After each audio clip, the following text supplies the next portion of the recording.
উনি আমার কথা না শুনে যা টাকা কাজ করেছে সেটা হিসাব করছিল। খুব ভালো টাকা হয়েছিল। উনি আমাকে হুম জিজ্ঞাসা হুম করেছে যে তোমার টাকা লাগবে কি। আমি মাথা নেড়ে না বললাম, কিন্তু আমার পরার একটাও জামা কাপড় ছিল না। একটু পরে আমি সেই ঘরে ঘুমিয়ে পড়েছি, কিন্তু আমাকে মশা কামড় দিচ্ছিল বলে আমি ওড়না দিয়ে মাথা ঢেকে রাখছি। শুনতে পায় পায়ের আওয়াজ। আমি উঠে দেখি উনি ঘরে নাই। এভাবে আমি বসেছিলাম। আমি বাইরে যেতে পারছিলাম না, কারণ এই বস্তিতে আরো অনেক ছেলে আছে, কার নজর কেমন বলতে তো পারি না।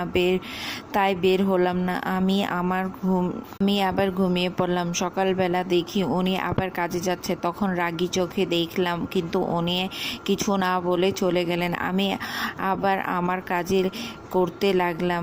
তখন আবার আমার চোখ যায় সেই ডিব্বায় যেখানে উনি টাকা রেখেছিলেন। সেই ডিব্বা খুলে দেখি এটাতে তো অনেক টাকা আছে। তাও হলো